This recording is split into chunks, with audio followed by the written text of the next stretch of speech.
Well, glad that you have joined us this afternoon for this live proceedings of the National Assembly on this 7th day of December, the year 2023.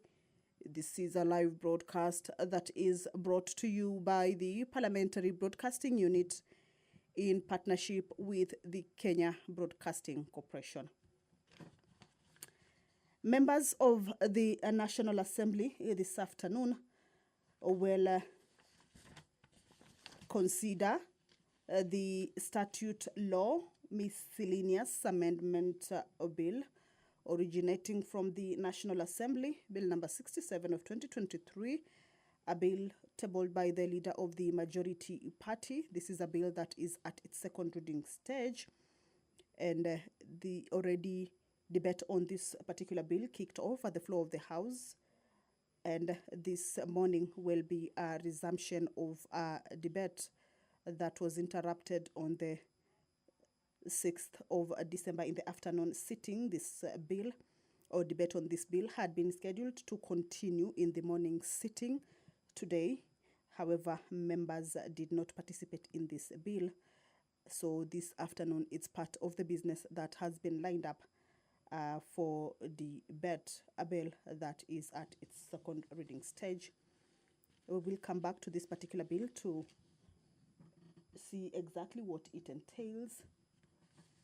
But today being the 7th of December, the National Assembly, pursuant to Standing Order number 28.3, is set to adjourn for a long recess, marking the end of the second session.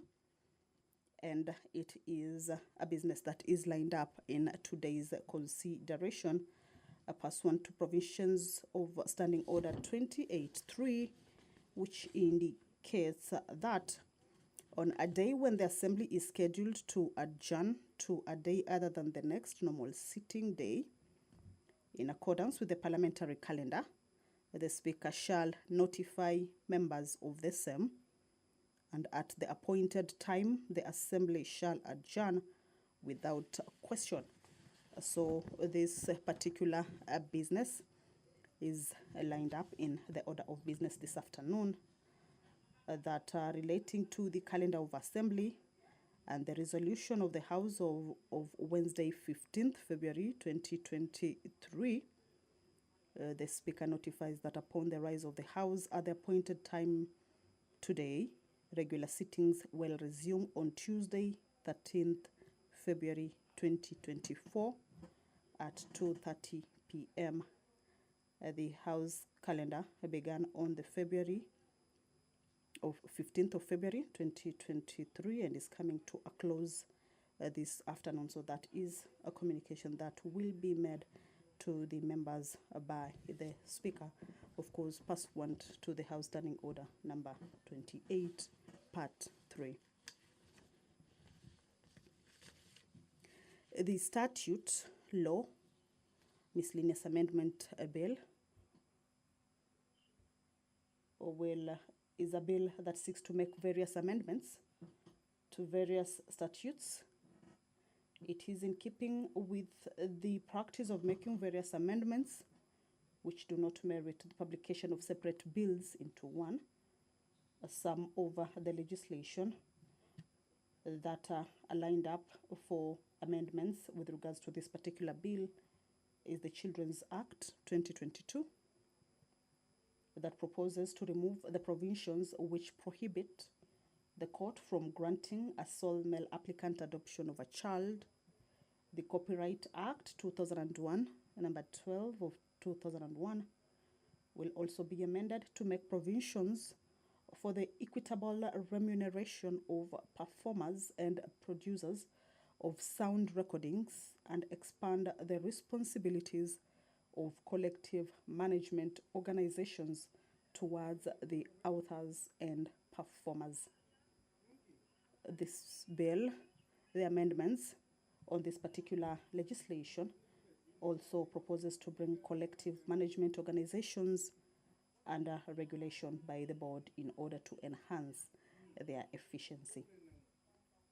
Another piece of legislation that is part of the amendments that this bill seeks to make is the Scrap Metal Act 2015 to provide for a special license for dealing in copper, aluminium, and their alloys. This is intended to protect critical infrastructure, for instance, transformers. The bill further proposes to restrict the disposal of scrap metal from critical infrastructure to two national entities, namely the Numerical Machining Complex and Kenya Shipyard Limited. The Deputy Speaker of the National Assembly, Honorable Gladys Boss, is in the chambers. Allow me to hand you over to this live broadcast, brought to you by PBU in partnership with KBC. Good afternoon. Honorable members, let us pray. Almighty God, who in your wisdom and goodness have appointed the offices of leaders and parliaments for the welfare of society and the just government of the people, we beseech you to behold with your abundant favor as your servants whom you have been pleased to call to the performance of important trusts in this republic. Let your blessings descend upon us here assembled, and grant that we treat and consider all matters that shall come under our deliberation in so just and faithful a manner as to promote your honor and glory, and to advance the peace, prosperity, and welfare of our country, and of those whose interests you have committed to our charge. Amen.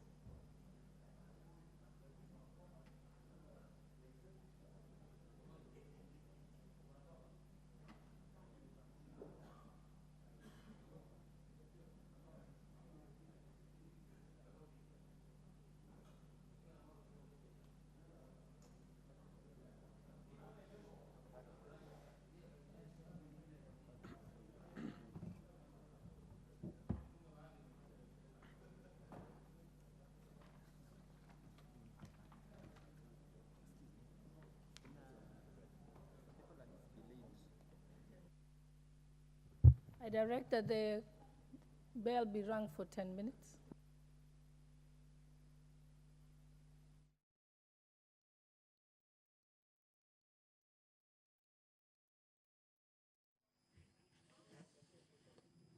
Well, the Deputy Speaker of the National Assembly, Honorable Gladys Boss, has directed that the quorum bell be rung for 10 minutes. This is an indication that the House lacks the required number of members inside the chambers at the commencement of House business. And this is pursuant to the House Standing Order number 34, that at least members should be seated inside the chambers at the commencement of House business, failure to which it will necessitate a quorum bell to alert the members to make their way into the chambers. As you can see, members will be walking into the chambers, and once the number is achieved, then the sergeant at arms who are keeping tabs with the current quorum, then they will be able to alert the speaker, and the House will be called to order for the commencement of House business. So that is a quorum bell underway, and we will be seeing members getting into the chambers.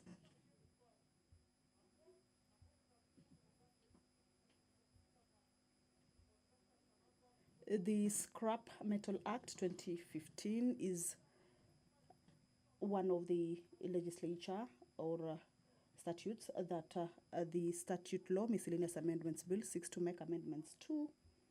The National Employment Authority Act 2016, also number 3 of 2016, will also undergo some amendments to cure inconsistencies in the Act and align it with the National Employment Authority Human Resources Policy and Procedures Manual. Pursuant to Standing Order 225 of the National Assembly, that is on petitions, the Honorable Member for Kilifi North, Honorable Owen Bayer on behalf of Kilifi residents, on behalf of the residents of Kilifi North constituency, will be presenting a petition on the gazettement of Kaya Forest as forest areas under the Forest Conservation and Management Act 2016. This is pursuant to the House Standing Order 225, and it is a petition that is lined up for consideration at the floor of the House this afternoon. A petition that will be committed to the relevant committee, in this case, the Public Petitions Committee. That is Tier T, Member of Parliament, of course, with other honorable members working in. Remember, the quorum bell is currently underway, and we will be expecting to see that. All right, that's the Sergeant at Arms raising a white paper. This has been the tradition of the House. If a quorum is achieved, the Sergeant at Arms will alert the Speaker, and the Speaker will call the House to order. Allow me to hand you over to this live broadcast. Bell can be stopped. We can begin. Order number 1, administration of oath. Order number 2, communication from the chair. Order number 3, messages.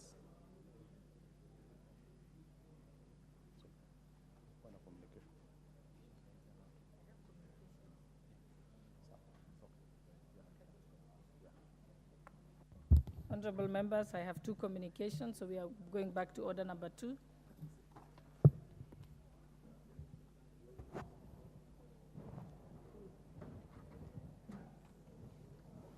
Honorable members, I have a communication. Honorable members, the National Government Administration Laws Amendment Bill and National Bill number 73 of 2023 was read a first time yesterday, Wednesday, 6 September 2023, during the morning sitting. Members will note that the bill seeks to amend the following 4 statutes. 1, the Assumption of Office of the President Act 2012. 2, the National Security Council Act of 2012. 3, the Office of the Attorney General Act of 2012. And 4, the National Government Coordination Act of 2023. Honorable members, I note that determining the appropriate committee of the House to which the bill will be referred requires careful examination of the purpose of the bill, the purpose that the bill seeks to accomplish. From a reading of the memorandum and objects of the reasons of the bill, the proposals in the bill seek to, 1, include the Secretary to the National Security Council and the Principal Secretary responsible for defense as members of the Assumption of Office President Committee, and increase the nominees of the President-elect within the committee from 3 to 6 members. 2, it seeks to introduce the National Security Advisor as the Secretary to the National Security Council and establishing a National Security Council Committee. 3, replace the Attorney General as the custodian of the public seal with the head of public service. And 4, establish and delineate the functions of the head of public service and the offices of the Chief Administrative Secretary. Honorable members, a majority of the amendments in the bill relate to the administration of government. However, the changes that the bill ultimately seeks to achieve relate to significant constitutional and legal matters. In seeking to alter the role of the government bodies and officials, the bill affects the independence of the bodies and existing checks and balances within government. Any change proposed to the functions of entities such as the Assumption of Office of the President Committee, the National Security Council, and the Office of the Attorney General may infringe upon their constitutional and statutory mandates. Honorable members, as you are aware of the ongoing litigation on the constitutionality of the Office of the Chief Administrative Secretaries, whereas Parliament may consider a proposal to establish the position of Chief Administrative Secretary, knowledge of the pending court matter must inform any such consideration.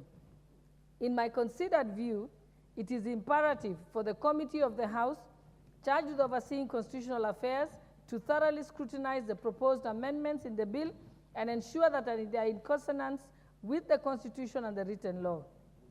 In this regard, honorable members, and pursuant to the provisions of Standing Order 1271, I therefore refer the National Government Administration Laws Amendment Bill 2023 to the Departmental Committee on Justice and Legal Affairs. The committee is encouraged to facilitate public participation on the bill in the usual manner during the recess period that is about to commence. Honorable members, where necessary, the committee may sit jointly with the Departmental Committee on Administration and Internal Security to address specific matters in the bill that require the input of the counterpart committee.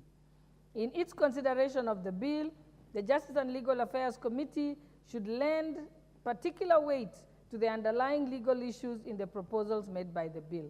The House is accordingly guided. Thank you. Honorable members, before I go to the next communication, I'll give you an opportunity to sit for those who have an upstanding.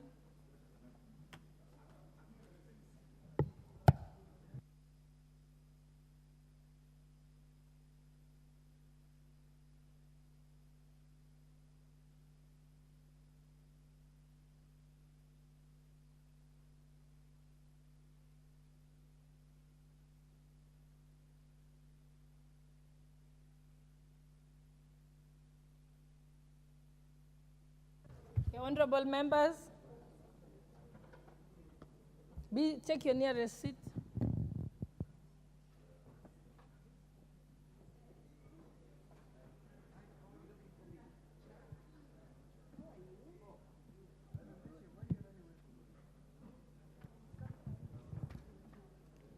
Honorable members, and on to my second communication.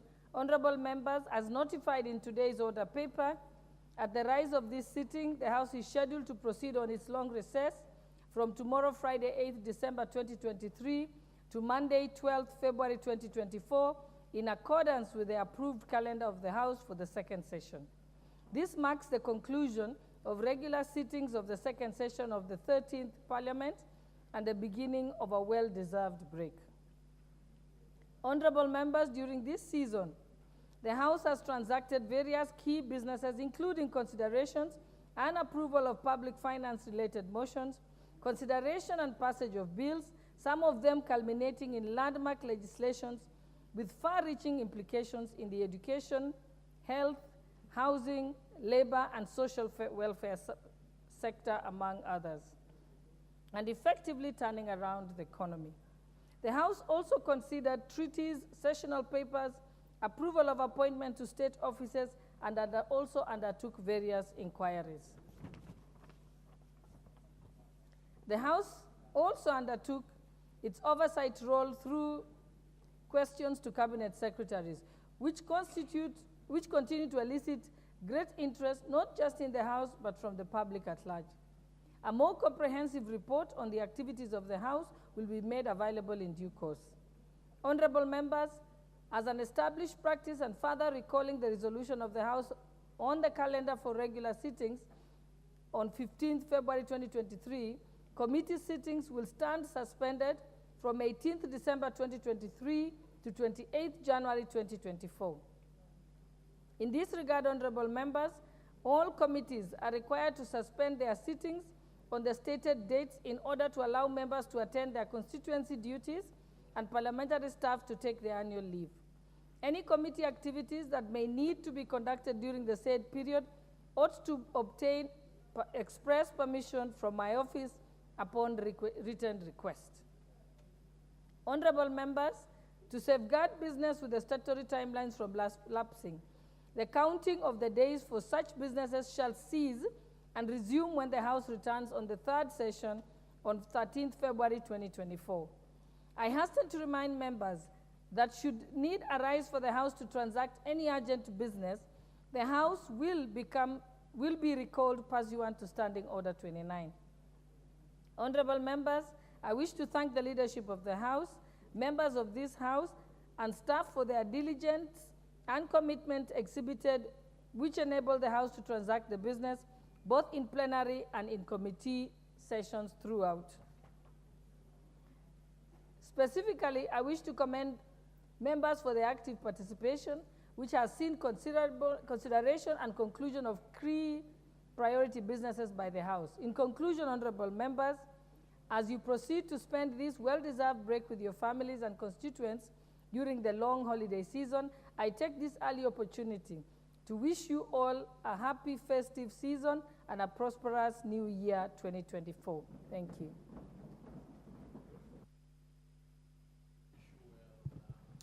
Order number 3, messages. Order number 4, petitions.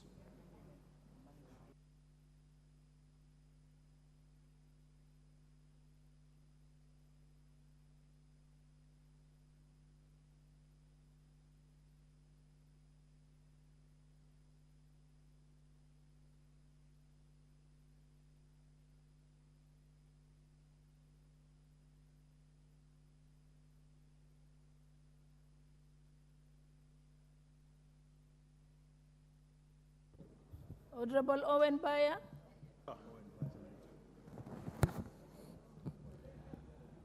Honorable Speaker, thank you very much, Honorable Speaker. I would like to lay petition number 81/02023 regarding gazettement of Kaya forests as forest areas under the Forest Conservation and Management Act of 2016. Honorable Speaker, I, the undersigned, on behalf of the people of Kilifi County, draw the attention of the House to the following. That the Mijikenda community occupies separate forest sites spread over 200 kilometers, mostly on low hills, ranging in size from 30 to 300 hectares along the coastal counties of Kwale, Mombasa, and Kilifi, containing the remains of more than 30 fortified villages known as Kayas, or when plural, Makaya. That the Kayas were created during the 16th century but abandoned in the 1940s and are now regarded as abodes of ancestors, which are respected as sacred sites, maintained by Council of Governors of Elders, inscribed as bearing unique testimony to our cultural tradition and for its direct link to a living tradition. Honorable Speaker, that the forests around the Kayas have been nurtured by the Mijikenda community to protect the sacred graves and groves and are now almost the only remains of the once extensive coastal lowland forests. That the Kayas provide focal points for Mijikenda religious beliefs and practices and are regarded as their ancestral homes. As such, they have metonymic significance to the Mijikenda and are a fundamental source of their sense of well-being in the world and of place within the cultural landscape of contemporary Kenya, seen as a defining characteristic of Mijikenda identity. Honorable Speaker, that since their abandonment as preferred places of settlements, the Kayas have transferred from the domestic aspects of the Mijikenda landscape to its spiritual sphere. As part of this process, certain restrictions were placed on access and the utilization of natural forest resources. That as a direct consequence of the above, the biodiversity of the Kayas and forests surrounding them had been sustained. However, the Kayas are under threat from both internally and from within the Mijikenda society through the decline of traditional knowledge and respect of the practices. The integrity of the Kayas relates to the intactness of their forest surroundings, which currently has been compromised. Honorable Speaker, that most Kayas have been under gazettement of the National Museums of Kenya, which emphasizes on conservation and protection of the heritage and cultural values, but not conservation of the forest. This therefore explains the increase in degradation of the forest resources and biodiversity. Honorable Speaker, that the matter presented in this petition is not pending before any tribunal, court of law, or independent body. Therefore, your humble petitioner prays that the National Assembly, through the Public Petitions Committee, 1, recommends to the relevant Ministry of State Government Department to identify Kaya forests, areas along the coastal counties of Kwale, Mombasa, and Kilifi for conservation purposes. Recommend that Kaya forests be gazetted as forest areas under the Forest Conservation and Management Act 2016, and recommend that during gazettement, management respects the needs of individual Kayas and to integrate the conservation of natural and cultural resources and traditional and non-traditional management practices. And lastly, Honorable Speaker, makes any other recommendations or actions it deems fit in addressing the plight of the petitioners. I thank you, Honorable Speaker. Thank you, honorable members. And before we go to the next order paper, I just want to bring to the attention of members that there is now in circulation a supplementary order paper which had been approved by the Speaker.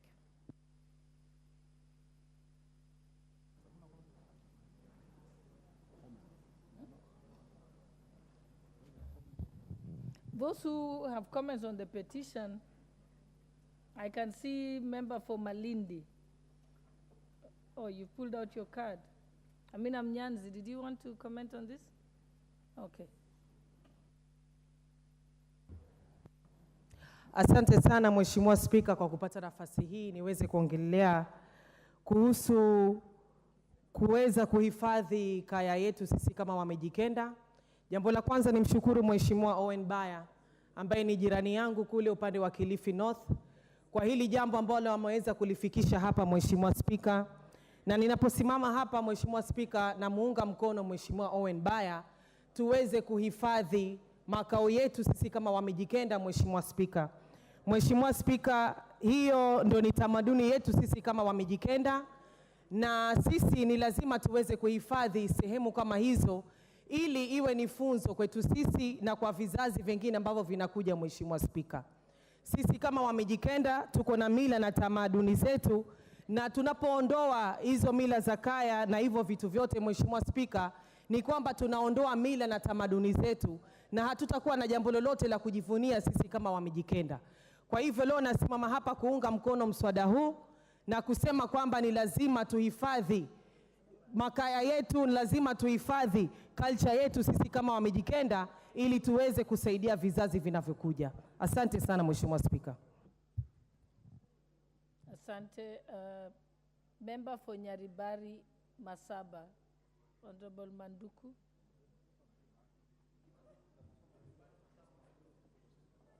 Honorable members, if you're interested in,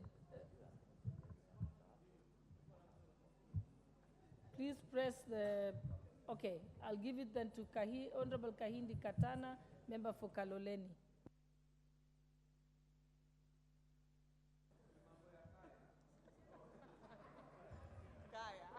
Asante Bi Speaker kwa kunipatia nafasi hii.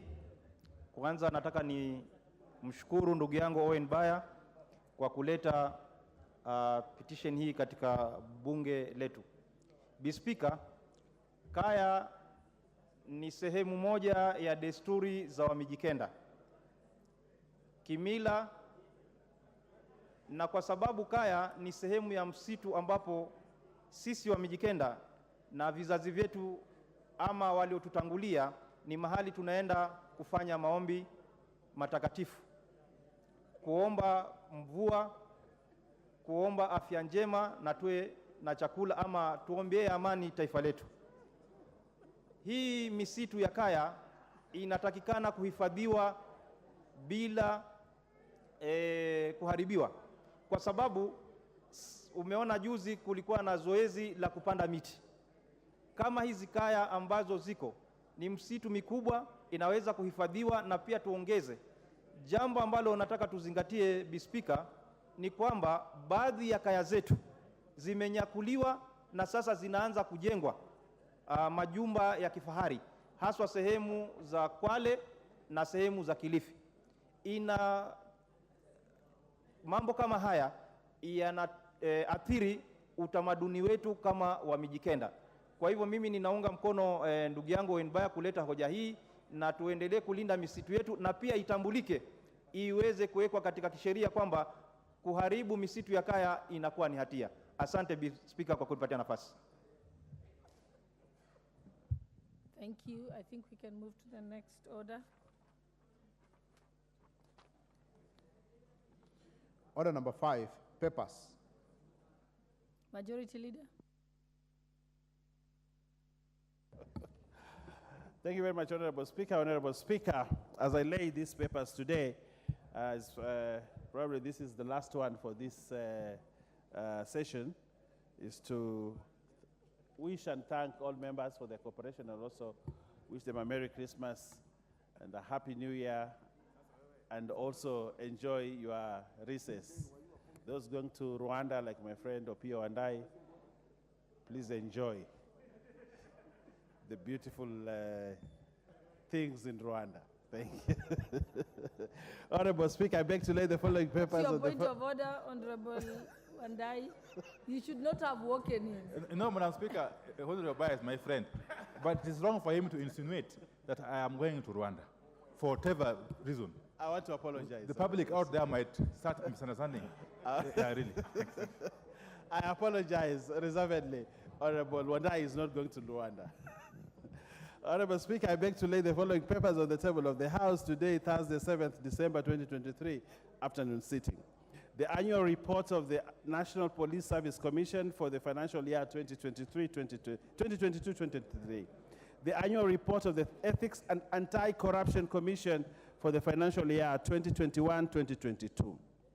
Reports of the Auditor General on the following reports. Reports of the Auditor General of Financial Statements for Busia Port Victoria Household Sanitation Program Project Grant Credit Number 02HSLV WWDA Busia 05 Busia Water and Sewerage Services Company Limited for the year ended 30th June 2021-2022 and the certificates therein. Reports of the Auditor General of Financial Statements on increased enjoyment of human rights and fundamental freedoms by all in Kenya Project Number Kenya KEN 2062 KEN 19-011 KNHCR Kenya National Human Commission for the year ended 30th June 2022. 4. Reports of the Auditor General of Financial Statements for the year ended 30th June 2023 and the certificates therein in respect of A. Kenya Town Sustainable Water Supply and Sanitation Program Credit Number PKE E00011 AFDB Loan Number 2000000501 Central Rift Valley Works Development Agency, Affordable Housing Finance Project IDA Credit Number 8958-KE, the National Treasury, Africa Center of Excellency, ACE 2, in Phytochemicals, Textile and Renewable Energy, PTRE Project, IDA Credit Number 5798-KE, Moi University. Power Transmission System Improvement Project Credit Number 210015002365-2, Kenya Electricity Transmission Company Limited.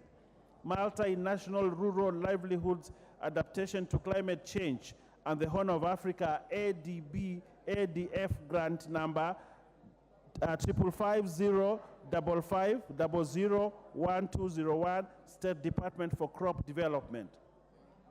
All Career Lesos Kisumu Transmission Lines Construction Project JAICA Loan Number KE P28 Kenya Electricity Transmission Company Limited.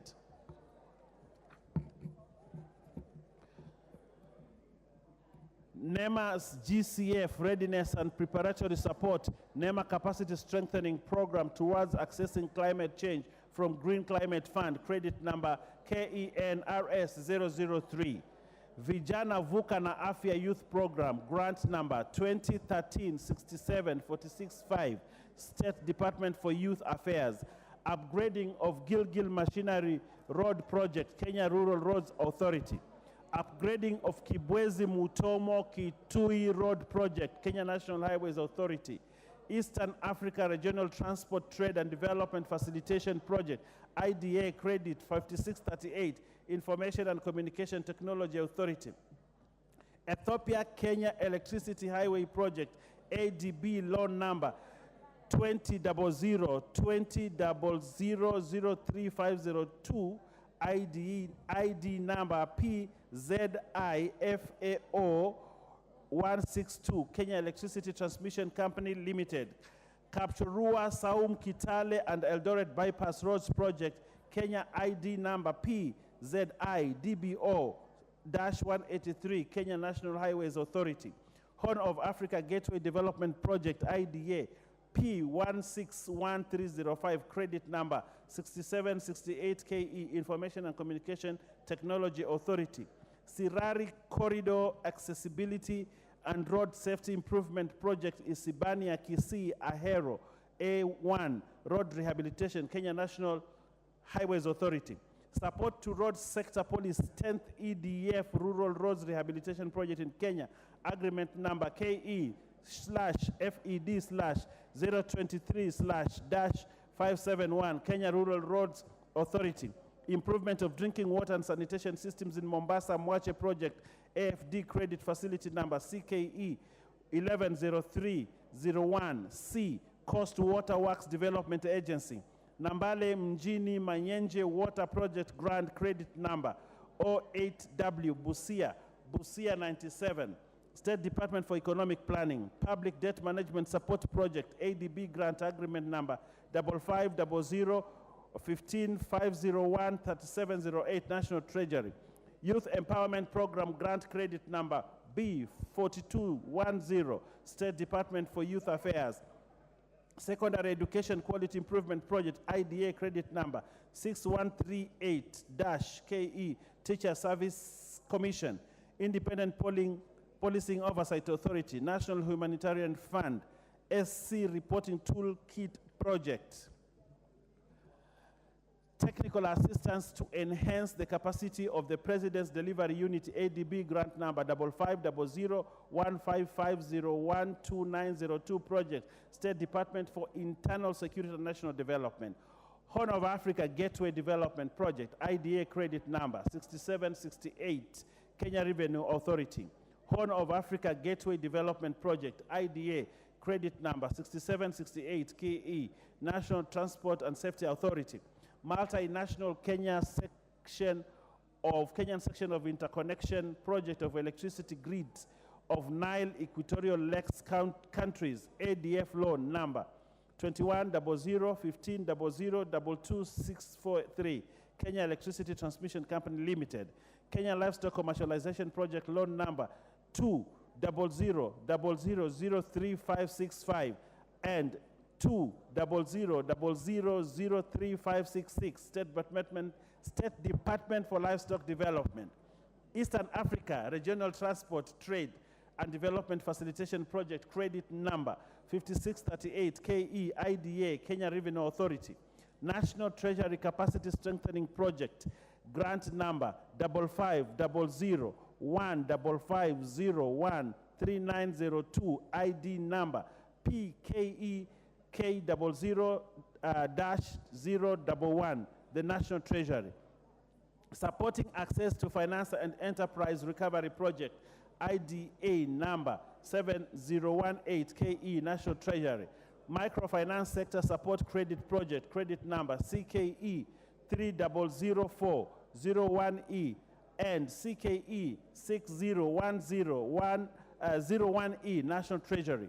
Multinational Drought Resilience and Sustainable Livelihoods Program in the Horn of Africa, ADF loan number 2100-1500-28345, State Department for Crop Development. Kenya Electricity Expansion Project, OFID, credit number 1487P, Rural Electrification and Renewable Energy Corporation. Arusha Namanga at River Road Development Project number PZ1DBO040, Kenya National Highways Authority. Improvement of rural roads and market infrastructure in Western Kenya project, credit number BMZ 2007-65-123, KFW, Kenya Rural Roads Authority. Financing locally led climate action program, credit number IDA 6980 TFB 6810 KE brackets P173065, credit number IDA 6980 KE, grant agreement number TF0B 6810, loan agreement BMZ number 21665-108/2018-65 138-National Treasury. Kenya Town Sustainable Water Supply and Sanitation Program, loan number 20002000000501, Tana Works Development Agency. Build resilience for food and nutrition security in the Horn of Africa, BREFONS credit number 21001500427746, State Department for Crop Development. Kenya Climate Smart Agricultural Project, IDA credit number 5945, KE, State Department for Crop Development and Agricultural Research. And finally, Honorable Speaker, Aquaculture Business Development Program, IFAD, loan number 2000002052 and 2000002614, State Department for Fisheries, Aquaculture, and Blue Economy. I thank you, Honorable Speaker, and I beg to lay. This is the longest paper I've ever laid. Thank you. You can now catch your breath.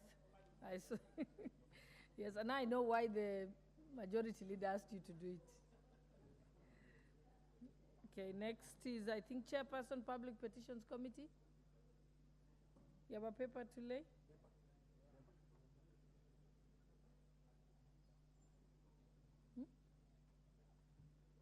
Yeah. Okay, we'll go to the one who's ready. The next one is the Chairperson, Departmental Committee on Labor.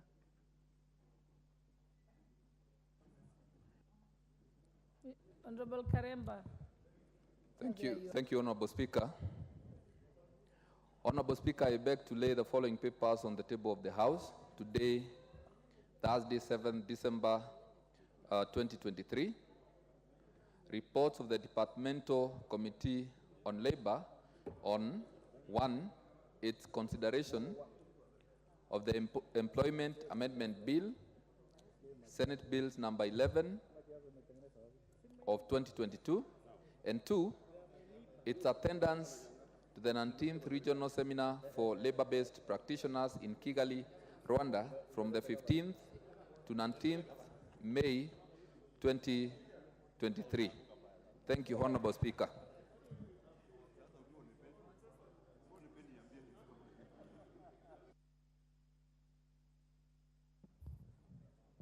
Vice Chairperson, Special Funds Committee.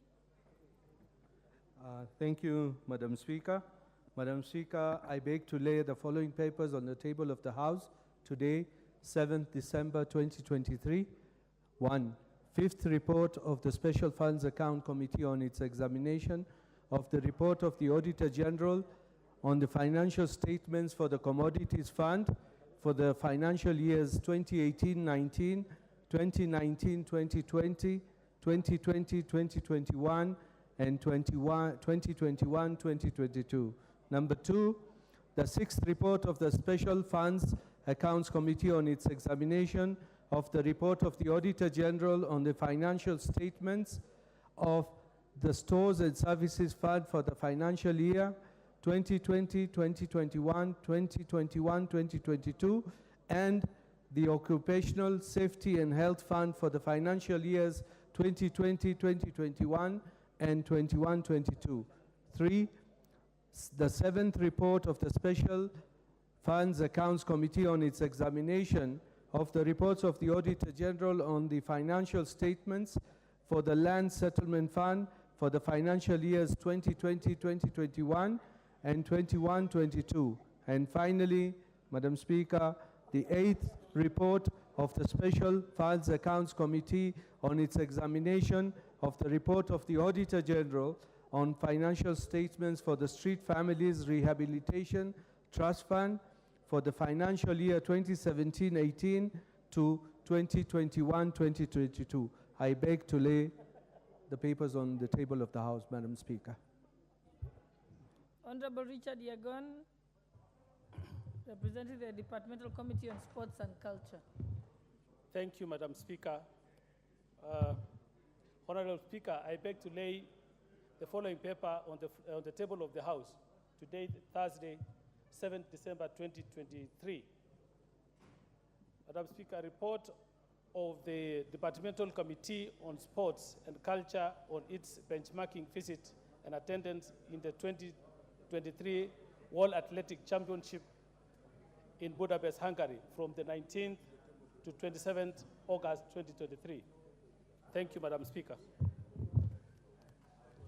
Thank you. The Chairperson, Departmental Committee on Agriculture and Livestock. I can't see Honorable Mutunga. I'm here. Oh, there you are. Okay. Thank you, Madam Speaker. Honorable Speaker, I beg to lay the following papers on the table of the House today, Thursday, 7th December 2023. Reports of the Departmental Committee on Agriculture and Livestock on 1.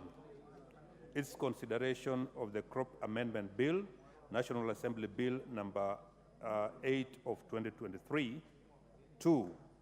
The coffee and tea cupping sessions held in Berlin, Germany from 12th to 18th September 2023. And 3. The summit held in Cape Town, South Africa from 22nd to 28th October 2023. I thank you, Madam Speaker, and I beg to lay. Thank you. Next is the Vice Chairperson, Departmental Committee on Environment, Forestry, and Mining.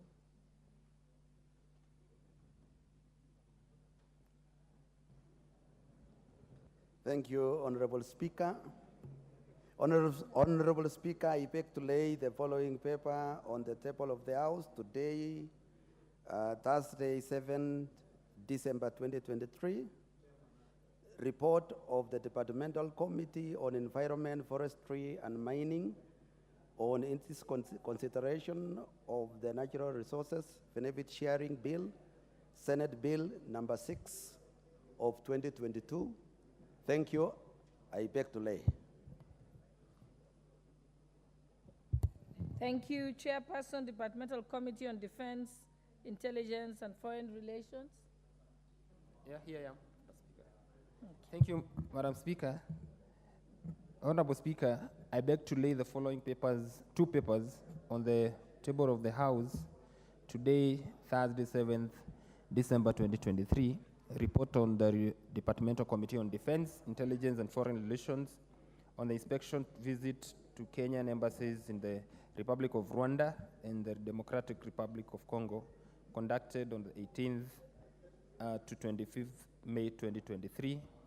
And then, Honorable Speaker, I have a second paper to lay that is on the floor, on the table of the House today, Thursday, 7th December 2023. Report on the joint delegation from the Departmental Committee on Defense, Intelligence, and Foreign Relations, and select committees on diaspora affairs and immigrant workers and delegated legislation on their participation in the One Voice Consortium, OVC, Trade and Investment Expo in Washington, D.C., USA, from 2nd to 11th May of 2023. Thank you, Madam Speaker. I think there's a second report. Yes, table both, okay. We proceed. Next is Vice Chairperson, Procedure and House Rules Committee. Honorable Kaluma. Honorable Speaker, I beg to lay the following paper on the table of the House today, Thursday, 7th December 2023. Report of the Procedure and House Rules Committee on its consideration of 1. The Petitions to Parliament Procedure Amendment Bill, National Assembly number 51 of 2022. 2. The Political Parties Amendment Bill, National Assembly number 35, National Assembly Bill number 35 of 2022. And 3. The Public Finance Management Amendment Bill, National Assembly Bill number 38 of 2022. Thank you, Honorable Speaker, and I beg to lay. Thank you. Chairperson, Public Petitions Committee. Are you ready yet? If it's not ready, then we can move to Majority Leader. Thank you, Madam. You're supposed to be the last Majority Leader. You have another one? Okay, Honorable Kaluma. Yes, I thank you, Honorable Speaker. Honorable Speaker, I beg to lay the following paper on the table of the House today, Thursday, 7th December 2023. Report of the 63rd session of the OACPS Parliamentary Assembly and the 43rd session of the ACP EU Joint Parliamentary Assembly meetings held in Brussels, Belgium from 19th to 28th June 2023. I thank you, Honorable Speaker, and I beg to lay.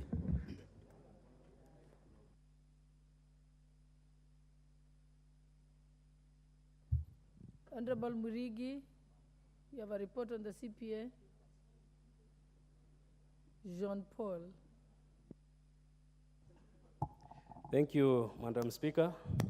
Honorable Speaker, I beg to lay the following paper on the table of the House today, Thursday, 7th December 2023. Report of the 66th Commonwealth Parliamentary Conference held in Accra, Ghana from 30th September to 6th October 2023. Thank you.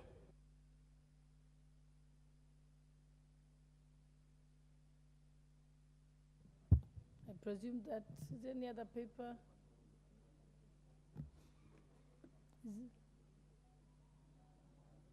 Okay, I think now Majority Leader. I think it's the report on the National Dialogue Committee. Thank you, Honorable Speaker.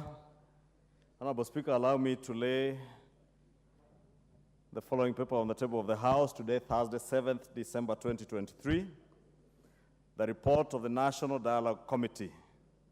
Honorable Speaker, a very voluminous document, and I would want to urge members to use the recess to go through this report, read, understand, and comment on issues therein, and be ready to come debate next session.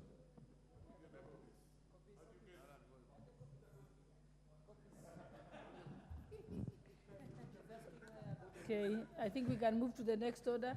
And I think Majority Leader forgot to say I'm the one person who has read it page to page, from the first to the last page. It's too big. Yes, your point of order? Thank you, Madam Speaker. Madam Speaker, sometimes back in this August House, you ordered the Majority Leader to withdraw the statement he made against my name, which was in the public domain. It is over 4 months, Madam Speaker. He's very quiet, and my name is being tarnished. I get some bad feelings when I see him carrying big papers, but he cannot write one page to apologize on the people of Suna West. Madam Speaker, the people of Suna West were wise to elect me, and they gave me 28,000 votes in the day, a day like this. Therefore, I'm wondering how Honorable Ichungo is the current Majority Leader, because we have seen many Majority Leaders come and go. But what is important, my name will remain Peter Francis Masara, the second-time MP for Suna West constituency and the last mayor of Migori for purposes of record. So I'm kindly requesting your chair to tell the Majority Leader to, not only me, I don't mind, but the people of Suna West who are Kenyans. And you know we border Tanzania. Suna West has the Suba people and all other communities. They are waiting for you either to substantiate and bring documents or withdraw your statement so that things can move on well. Thank you, Madam Speaker. Honorable Member for Suna West, I think if I recall very clearly, that matter was actually resolved here on the floor of the House. I recall that. But I think since then, I have not seen you in the House, which means maybe he made an apology and you are not here. So, welcome back. Let us proceed. Honestly, I haven't. Okay, Honorable Masara, I'll let you have your day today. You may be right because knock yourself out. You may be right because I'm black. Maybe you are not able to see me always. But I'm one member who is always here. even yesterday, and even congratulated the kind of, nowadays, the person choosing your fashion, you match everything. And maybe that's why you forget. But I'm always been here, Madam Speaker, and if you can check the answer, it will tell you that I don't miss Parliament every week or committees. And because of that, you'll also may be forced to withdraw the statement that you have never seen me. Thank you, Madam Speaker. As your Christmas present, I've let you have your day today. That's why, that's your Christmas present. I think you've done it, and I think the people of Suna West have heard you loud and clear, Honorable Masara. So now we can move on. Yes.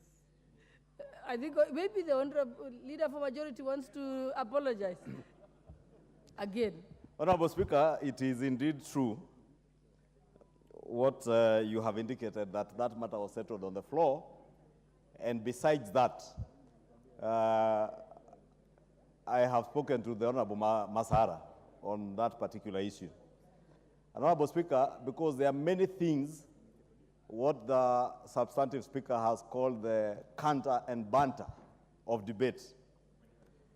And many Kenyans take things that we say on the floor, at times in jest, at times for introducing some humor on the floor of Parliament, and take it out of context.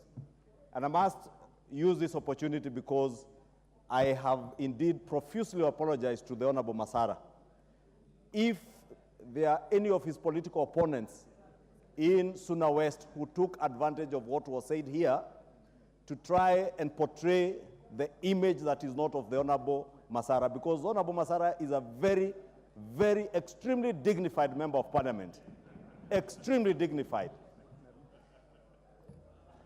Honorable Masara is not the kind of member of Parliament, Honorable Speaker, you will hear yelling. I know Honorable Masara sits somewhere across. It's only that today he has moved closer to the front bench so that he can be seen.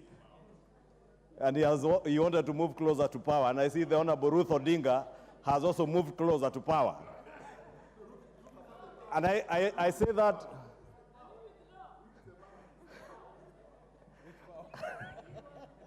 Honorable Speaker, on a serious note, ignoring what is being said that Ruth Odinga is a power, I don't know what power she holds. But I was saying the Honorable Masara, unlike a few other members who treat this House with a lot of indignity, shouting from their places, using epithets on the floor of the House against other members, the Honorable Masara, the member for Suna West, is a very dignified manner. And for the record, I want to say it for the record, because I had said it before, but in case those who cut and record clips from Parliament to take around social groups, be it in Suna West or anywhere else, now they can cut this bit where I say that the Honorable Masara, member for Suna West, is of sound mind. And nothing he does insinuates that is of unsound mind, because I know that in fact, the Honorable Masara, when he paid me a courtesy call in my office, he showed me what people were saying in WhatsApp groups in Migori County. Therefore, to the people of Migori, the people of Suna West, the Honorable Masara is a dignified member of Parliament who takes his work very seriously. Honorable Speaker, you know, he took advantage of the chance you gave him to even demand that you must now apologize and withdraw what you had said. But I can also set the record straight that indeed this morning, I did, when the quorum bell was ringing, I took liberty to walk to the tea place, and I found Honorable Masara. He had just been served his cup of tea together with Honorable Lilian Gogo. And you know, Honorable Speaker, I don't whip for the minority. But respectfully, I asked Honorable Masara to abandon his cup of tea and come give us quorum. And him and Honorable Lilian Gogo rose in their place, left their tea at the tea place, and joined us to make sure that we had quorum to transact business. That is a kind of responsible leader that the Honorable Masara is. And I take this opportunity for the second time to apologize to the Honorable Masara, the great people of Suna West and Migori County, and assure them that they voted in a member of parliament. No wonder they voted him for a second time. Honorable Masara has served his constituency as a councillor, as an MCA, before he joined parliament, and they re-elected him as mayor of Migori after Junaid Mohammed, I think. And they re-elected him in the last elections, Honorable Speaker, because of the work he has done.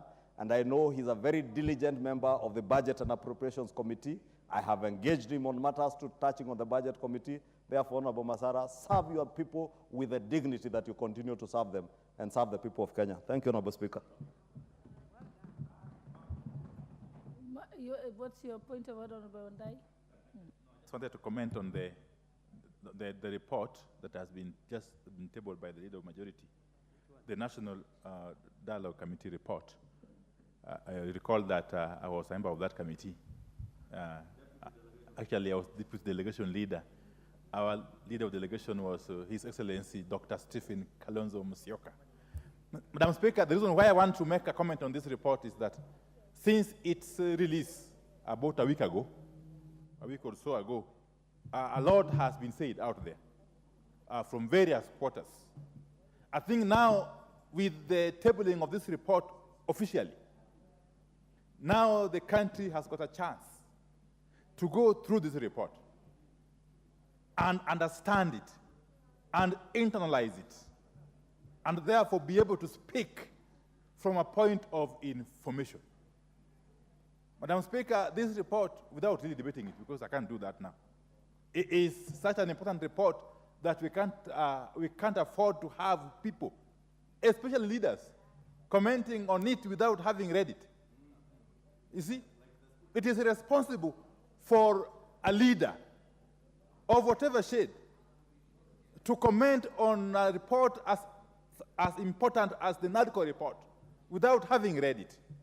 So by tabling this report, I think now the House has given Kenyans an opportunity to read this report with a truth comb and be able to understand what is in the report, because it has got very far-reaching recommendations. But more importantly, Madam Speaker, I was discussing with the Leader of Majority a while back that the nature of the recommendations in this report are such that it may require fast-tracking. What I mean is that it might require this House to dispense with the report in the normal way as quickly as possible, to give room for the processing of the attendant instruments, okay, that come with this report. And without really anticipating anything, I suppose the Leader Majority might be considering petitioning you, Madam Speaker, for us to come back here before the long recess ends to deal with this matter. Thank you. Thank you. Next order.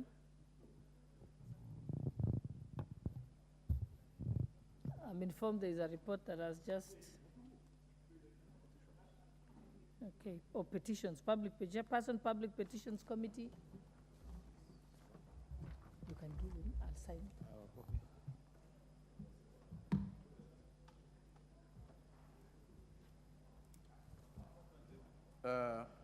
Thank you, Mr. Speaker, and I'm sorry for the delays made by my officers. Madam Speaker, I beg to lay the following paper on the table of the House today, Thursday, 7th December 2023, report on the Public Petitions Committee on its considerations on Public Petition number 01 of 2023 by Ms. Joyce Cherono regarding the poor implementation of the Edu-Afya medical scheme in the public secondary schools. Madam Speaker, thank you, and I beg to lay.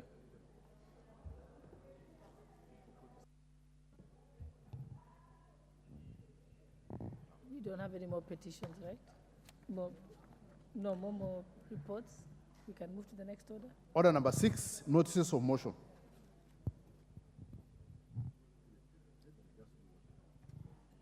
Chairperson, Special Funds Committee, your notice of motion. Thank you, Madam Speaker. I beg to give notice of the following motion, that this House adopts the 5th report of the Special Funds Accounts Committee on its consideration of the report of the Auditor General on the financial statements for the Commodities Fund for the years 2018-19, 2019-2020, 2020-2021, and 2021-2022, laid on the table of the House on Thursday, 7th December 2023. Madam Speaker, I beg to give notice of the following motion, that this House adopts the 6th report of the Special Funds Accounts Committee on its consideration of the report of the Auditor General on the financial statements for the Stores and Services Fund for the years 2020-2021 and 2021-2022, and the Occupational Safety Health Fund for the financial years 2020-2021 and 2021-2022, laid on the table of the House. Restate that chairs of committee chaired by the Deputy Speaker, that at least until the order number 7 on questions and statements are done, all chairs and their vice chairs should be in the committee. I know the vice chair of the committee, the Honorable Dido Raso. For statement regarding the dictation of an invasive mosquito species in Marsabit County. Honorable Speaker, pursuant to the provisions of Standing Order 42.2c, I wish to request for statement from the chairperson of the Departmental Committee on Health regarding the recent detection of an invasive mosquito species in Marsabit County. Honorable Speaker, in the recent past, an invasive mosquito species, Anopheles stephensi, was detected in Marsabit County, raising public health concern within the community. This Thank you. The Honorable Onesmus Gogoyo, member for Kajiado North. You may proceed. Thank you. Madam Speaker, pursuant to the provision of Standing Order 44.2, I wish to request for a statement from the chairperson of the Departmental Committee on Transport Infrastructure regarding the status of launched roads and projects in Kajiado North constituency. Honorable Speaker, on 23rd of April 2023, His Excellency the President launched roads project which traverse within Kajiado North and Kajiado West constituencies that have stalled during the previous regime for upgrading to bitumen standard. These projects include 1, Ongata Rongai Gataka Mbulbul Road, 2, Cooperative College, Karen, Matasia, Nkoroi, 3, Ongata Rongai Nazarene University, Rimpa Road, and 4, Junction C58, which is Magadi Road, Lewisa Academy, to Kahara Upper Matasia Market Road. The upgrade of this road has encountered delays, occasioning great inconvenience to the resident. Further, concerns have been raised regarding the deteriorating of the roads, resulting to disruption of movement in the area. Honorable Speaker, it is against this background that I request for a statement from the chairperson of the Departmental Committee on Transport and Infrastructure on the following. 1, what is the status of upgrading to bitumen standard of the above mentioned roads? 2, what is the expected completion date of the roads, considering that most sections of this road are now impassable due to the rains? 3, what measures is the Ministry of Roads and Transport taking to ensure that the contractor is paid for the 40% portion of the roads that are complete? Thank you, Mr. Speaker, Madam Speaker. Thank you very much, Honorable Onesmus. Chairperson, Transport and Infrastructure. I had seen him in the House. Vice Chairperson. In the absence of the Chair and the Vice, the Honorable Majority Leader. Thank you, Honorable Speaker. I will continue to slave for my good chairs, but the Honorable GK was here. I don't know when he stepped out. And as I've said with the others, within the first 2 weeks after we resume. Thank you very much, Majority Leader. The Honorable Mark Mwenje, member for Embakasi. Thank you, Honorable Speaker. This is a request for a statement regarding insecurity at City Carton, Kariobangi South Ward in Embakasi West constituency. Honorable Speaker, pursuant to the provisions of Standing Order 44-2C, I wish to request for a statement from the chairperson of the Departmental Committee on Administration and Internal Security regarding the ongoing insecurity at City Carton, Kariobangi South Ward in Embakasi West constituency. Honorable Speaker, there has been an ongoing conflict related to occupation and settlement of residents in City Carton area. On Sunday, 3rd December 2023, there was an uproar that resulted in injuries and destruction of properties. The conflict has raised concern and anxiety amongst the residents, which risks escalating the conflict between communities. The area is public land that has faced various irregular allocation attempts at acquisition. Honorable Speaker, it is against this background that I request for a statement from the chairperson of the Departmental Committee on Administration and Internal Security on the following.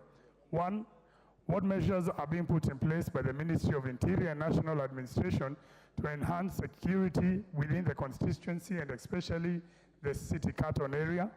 2, what measures is the Ministry of Interior and National Coordination taking to ensure the perpetrators are arrested and prosecuted without delay? I thank you, Honorable Speaker. Thank you very much, Honorable Mwenje. Chairman, Chairperson, Administration and Internal Security, I think we just, he's not in the house, and the Vice Chair has just stepped out.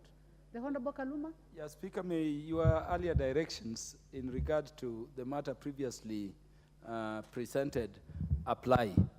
Even as we wait to report as a committee in the first week, Honorable Speaker, upon our return, I would want to say that we have taken note of what Honorable Mwenje has stated, and we are going to convey to the relevant government agencies for necessary actions and interventions, even awaiting our report. Thank you, Honorable Chair. Thank you very much, Honorable Kaluma.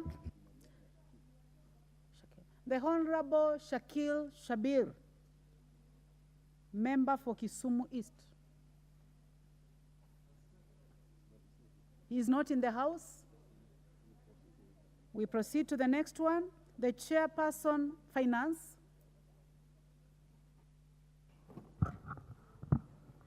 Thank you, Honorable Speaker. Honorable Speaker, I would like to make a statement regarding the stabilization of fuel prices and the expenditures on fuel subsidy and fuel stabilization. Honorable Speaker, in April of 2021, the government of Kenya introduced pump price stabilization mechanism to cushion consumers from the high pump prices following escalation of global prices post-COVID-19 recovery. This was exacerbated by adverse geopolitical situation at the time brought about by the Russia-Ukraine war, which affected the local market in as far as supply of the cost, as far as the supply and the cost of petroleum products was concerned. Price stabilization was implemented in the petroleum pump pricing cycle starting the 15th of April 2021, resulting in the emergence of the fuel price subsidies. Over the period of 15th April 2021 to 14th of May 2023, the government utilized funds from both the Petroleum Development Fund and the Exchequer to pay the subsidy amounts. There were witnessed delays in remitting of the subsidy payments to the oil marketing companies, leading to cash flow constraints and payment arrears, which in turn had a negative effect in the security, in the security and supply of the petroleum products. On assumption of this administration on the September of 2022, the subsidy on super petrol was eliminated, while subsidies on diesel and kerosene were progressively reduced. The Petroleum Development Fund, Honorable Speaker, is established under the Petroleum Development Fund Act of 1999, that revised in 2006, which was enacted to provide the establishment of a petroleum levy to feed into the fund. The Act provides that there shall be paid out from the fund such monies as are necessary for the development of the common users facility, for the distribution or testing for oil products, and for matters relating to oil industry, as the minister may direct, provided that the funds are not used for purposes in the competition with the private sector. Pursuant to the provisions of the Act, the administrator of the fund is the Principal Secretary, National Treasury, or any person appointed by him in writing for that purpose. The Act further stipulates that the expenditure from the fund shall be on the basis and limited to the annual budget, which shall be submitted to the National Treasury for approval before the beginning of the financial year to which the budget relates. In the event budgeted resources in the fund are not sufficient to finance the stabilization of prices, the National Treasury shall submit a supplementary budget to regularize any payment for fuel subsidies over and above the budgeted resources for the fund. Honorable Speaker, during the period, the total funding for fuel subsidy and stabilization amounted to Kenya shillings 169,897,737,529.90, broken down as follows. For the financial year 2020-2021, monies withdrawn from the Petroleum Development Levy was 1.6 billion shillings and 0 shillings from the Exchequer. For the financial year of 2021-2022, a total of 22,112,877,759.25 were withdrawn from the Petroleum Development Levy, while 56,39,440,886.15 were withdrawn from the Exchequer. For the financial year 2022-2023, 20,360 million shillings were paid from the Petroleum Development Levy, and 42,715,003,623.70 were withdrawn from the Exchequer. For the financial year 23-24, a total of 27,070,415,260.80 were withdrawn from the Petroleum Development Levy and 0 shillings from the Exchequer.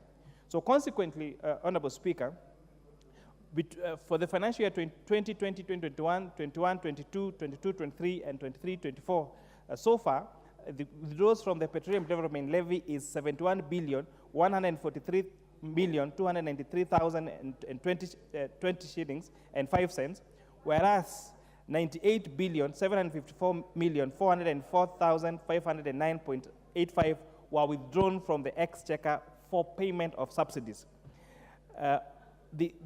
The details for this, for the entities that were paid this for the subsidy and the Petroleum Development Fund is annexed on Appendix 1 in the statement I'm tabling, Honorable Speaker. This therefore means that as at 2nd of June 2023, there was an outstanding balance of 45.8 billion shillings that were supposed to be paid for subsidies incurred in the financial year 21-22 and 22-23 on 23. Consequently, National Treasury decided to securitize this 45.8 billion shillings by issuing a treasury bond. Honorable Speaker, this statement layers bare the information or truth about the use of fuel subsidy vis-a-vis fuel stabilization fund, Honorable Speaker. The stabilization, this fuel stabilization is being drawn from the Petroleum Development Fund as stipulated by the provisions of the Petroleum Development Fund Act of 2000, as revised in 2006. Whereas the subsidies, Honorable Speaker, are being made from the Exchequer. So this has led to a total outstanding bill of 45 billion shillings, which National Treasury is curing and has already cured by issuing a treasury bond to that particular effect, Honorable Speaker. And I beg to lay the statement, and hopefully this clears the air on whether the government of Kenya is embarking on subsidies. What the government of Kenya is now doing is price stabilization, and using the funds that every Kenyan pays when you buy each liter of petrol through the Petroleum Development Fund. With that, I beg to submit, Honorable Speaker. Thank you very much, Chair. Delegated legislation. On his behalf. Leader of Majority. Leader of Majority. No, delegated. Chair, thank you. And let me first thank the Committee of Finance and the Chair for being very diligent in their work, and thank the Chair for the statement he has given. Honorable Speaker, we have seen a lot of misinformation in the media. And I saw a member of parliament from the other house, of course not from this house. This house has very well seasoned members and very diligent in their work. And I saw a senator, not in the Senate, because I don't want to discuss senators with their work in the Senate, but the moment you appear in a press conference and say things that you have no information on, Honorable Speaker, I do hope that that senator will now take time to interrogate the statements and the work that has been done by a finance committee to be able to see facts of what he claimed was 17 billion shillings, which he claimed in the media that this was a 17 billion shillings oil that belonged to some lady, Honorable Speaker, and said that 17 billion shillings had been drawn from the exchequer without approval. Honorable Speaker, that particular senator represents a coalition in Parliament, a coalition that has made it its business to misinform the country. I'm happy that the Chair of Finance has now made the record clear and set the record straight. That matters to do with fuel subsidy are extremely different or totally different from issues fuel stabilization. That when the Kenya Kwanza government, Honorable Speaker, said we shall not engage in subsidizing fuel, and because the cost for subsidizing fuel was unbearable for this country's economy, Honorable Speaker, you will see from the statement delivered by the chair that 98 billion shillings, 98 billion shillings, close to 100 billion, was spent in a period of 2-3 months. Honorable Speaker, it tells you on average, we're incurring probably about in the region of 30 billion shillings, about 1 billion shillings a day to subsidize fuel. We have just tabled the National Dialogue Committee, Honorable Speaker, and part of our points of divergence between us and our colleagues in Azimio was on the question of subsidizing fuel. And we made it clear that subsidies in fuel cannot be tenable in an economy like ours, Honorable Speaker. The cost is unbearable. The problems that we are talking about today with our economy, Honorable Speaker, part of those problems emanated from those careless subsidies that we got into in the last 2-3 months before the last general elections. And what are you intending to do? Hoodwink Kenyans that we have made fuel cheaper when the basics of what you should do to make fuel cheaper remain the same. But it comes with a cost to the taxpayer. That is a cost taxpayers are paying today. That is a tax Kenyans are paying today. That is a burden that we bear today, that 6 months after the end of the beginning of the financial year, we don't have a shilling disbursed on NGCDF. It is not enough for members of parliament to say there is no parliament without CDF. We have a duty and a responsibility to ensure that we make sure that macroeconomic policies that are pursued by government are right, sustainable, and those that can last a lifetime, not last an election period. Because we saw policies in the last regime that were supposed to last 2-3 months to cure a problem of an election because people wanted to sell an agenda and a candidate who could not be sold. Honorable Speaker, I thank Kenyans that they saw through, they could read through the lies. But the pain they bear today out of those things, Honorable Speaker, is what the Chair of Finance is tabling today. Honorable Speaker, I want to speak to Senator Omtata. It was one thing to be a public litigant in the courts. It's another thing to be a legislator and to be a leader. I want to plead to Senator Omtata and all of us to become leaders. When we make public pronouncements, let them be based on actual empirical data that is factual, not just throwing out statements out there to create political narratives and insinuations against personalities that are serving in the executive, because I heard him say that 17 billion shillings was drawn, I don't remember, by C.S. Davis Chirchir and C.S. Kipchumba Murkomen. Honorable Speaker, we must carry the institution of Parliament with the dignity it deserves. And because many of us say things in Parliament where you think you have immunity from prosecution by people when you defame them or slander their names, Honorable Speaker, we then have to carry ourselves with a lot of dignity and be careful on what we say about other people's names and the conduct of their offices. Honorable Speaker, that report now is of that statement from the Finance Committee is a public record. I want to ask our media houses, let them get these public records now, so that even as they perpetuate those things that are said to push political narratives, they may not find it within their space to invite the member for Molo to set the record straight, but at least there is a record, a public record that they can refer to. And those who can read and interpret, they should be able to read and interpret, Honorable Speaker. Honorable Speaker, I support that statement, and I truly hope that all Kenyans now have facts as they have been laid. Kenyans now know 17 billion that was paid from the Exchequer was payments for fuel subsidy incurred under the previous government.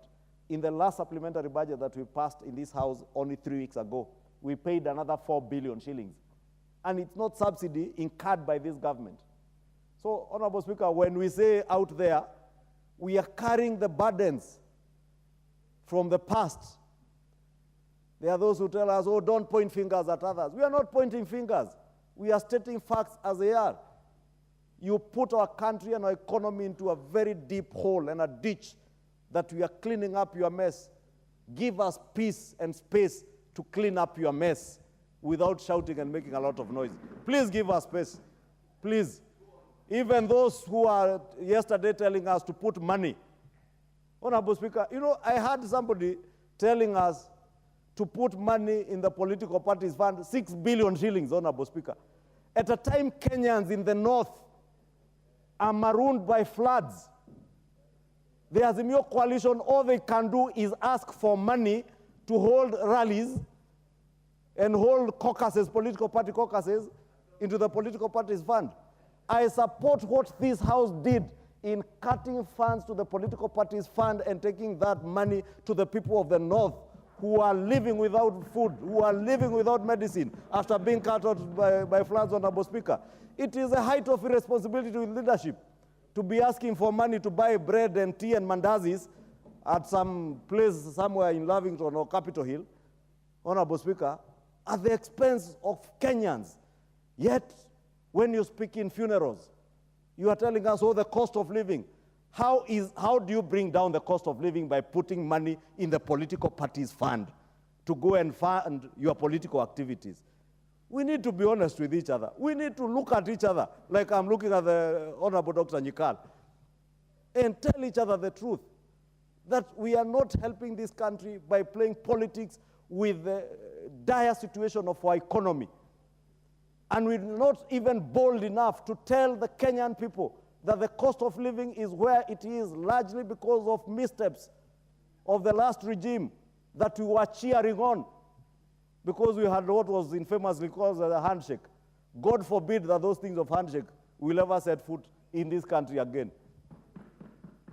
You remember we had a mongrel, Honorable Speaker, of a system of government that was called handshake, where there was no government, there was no opposition, nobody knew. In fact, Honorable Speaker, I am glad that we transformed ourselves, even as with very derogatory terms, they refer to us as tanga-tanga and other derogatory terms.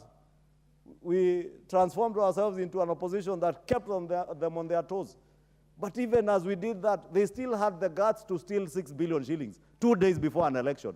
And today they can tell us about, anyway, Honorable Speaker, let me leave it there. Thank you. Chair delegated legislation. Thank you very much, Madam Speaker. Madam Speaker, just before I read what I'm delegated to do, it's very important to actually comment on the statement made by Honorable Kimani Korea, Chairperson of the Finance Committee. It is extremely important to understand what is happening in the country and the deliberate efforts the government is taking to ensure that we stabilize this country and the economy of this country. I just want to make reference to what Honorable Ichung'wah has said about the political parties fund, which really is largely overfunded. For what reason? We have no idea. Especially a time like now, when we have to string ourselves because we got a myriad of problems in the country, including the phenomenon, the catastrophe of El Nino. And then here we are with a political parties fund having 1.4 billion. Finance committee, budget committee, the House did a wonderful thing to actually reallocate that money to more pressing issues and the more pressing needs for this country. And that is the way to go, and there is no other way to go. Honorable Murungara, you have made that comment now. Back to my delegation go to the now. subject matter for the delegated Yes. legislation. Honorable Speaker, I make this statement on behalf of Honorable Chepkonga Kiprono Samuel, CBS MP, Chairperson Committee on Delegated Legislation. Statement on status of statutory instruments before the Committee on Delegated Legislation pursuant to Standing Order number 442D and Standing Order number 210-5A. Honorable Speaker, I rise pursuant to Standing Order number 442D and Standing Order 210A to report to the House the list of the statutory instruments approved under paragraph 4A. The committee has received a total of 18 statutory instruments since the 1st of October 2023. It has considered and concluded 10 statutory instruments which were approved pursuant to Standing Order number 210-4A. Reports on 3 statutory instruments have been tabled in the House for its approval pursuant to the enabling statutes. There are, however, 5 pending statutory instruments before the committee for its consideration. A detailed list of the statutory instruments that the committee has considered is attached hereto for the House to note, which I also table. Honorable Speaker, I wish to appreciate your office and the office of the Clerk of the National Assembly for the facilitation that the Committee on Delegated Legislation has been accorded, which has enabled it to consider the statutory instruments referred to within the timelines provided for in the Statutory Instruments Act 2013. I also would like to appreciate the committee members for their diligence and timely consideration of the business before the committee. I take this opportunity to wish all the members well as the House proceeds on a well-deserved recess. I submit. Thank you very much. Honorable Murungara, on behalf of the Chairperson, Delegated Legislation. Next order. Leader of Majority.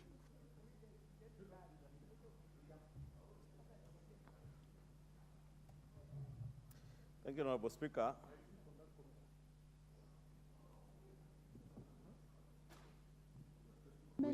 It's not being debated.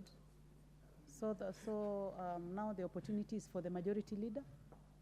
Majority Leader, you may proceed. Thank you, Honorable Speaker. You know, the Honorable Ruko is a very diligent member.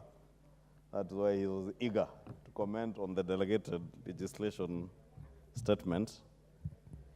Honorable Speaker, this is the usual Thursday statement pursuant to the provisions of Standing Order 44-2A. I rise to give the following statement on behalf of the House Business Committee, which met on Tuesday, 5th December 2023, to prioritize the business for consideration during the week. Honorable Speaker, as members are aware, the House is scheduled to proceed for the long recess commencing after today's session. Going by our calendar of regular sittings, members will have the opportunity to go back to their constituencies and counties to recharge and reconnect with their families and constituents over the Christmas recess. Honorable Speaker, I wish to take this opportunity to thank the leadership of the House from across the aisle and all members for their active participation during the second session of the 13th Parliament that has seen the conclusion of various priority items of business. The House sat longer on some days and had additional sittings to conclude all this business, Honorable Speaker, notably the Thursday morning sittings and at times having to sit beyond our normal sitting times. Honorable Speaker, for information of members, during this session, the House held 123 regular sittings, one joint sitting. Additionally, the House passed 16 bills and considered 71 bills at various stages.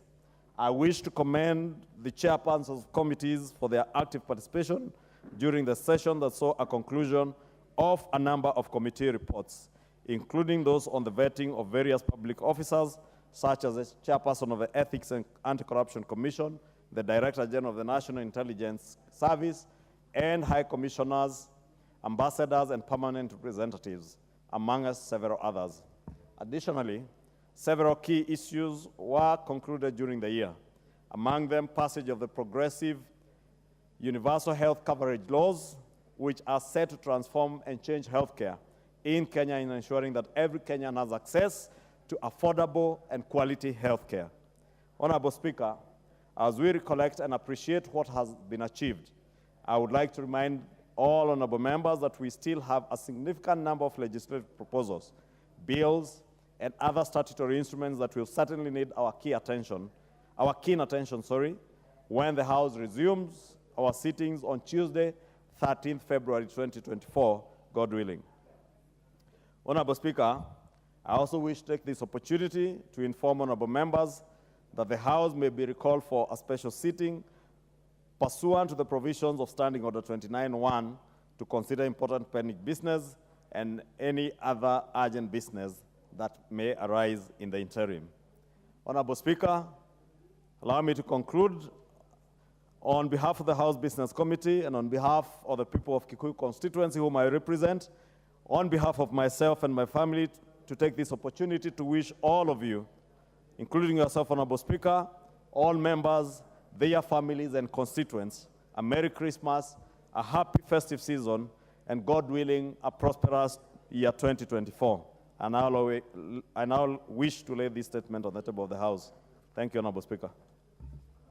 Honorable Speaker, I had another statement, and I'll beg your indulgence, because this matter touches on very sensitive issues that may need the attention of every member of Parliament. I'll beg to do this statement when we resume after the recess. Thank you, Honorable Speaker. Thank you, Majority Leader. Next order.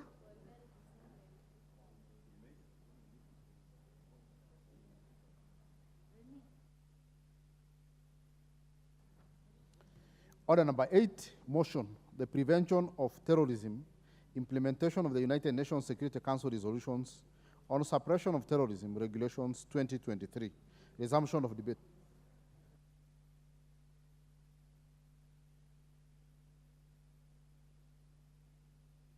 Since there was no one, nobody had any remaining minutes on this motion, so I call upon the Honorable Captain Raider.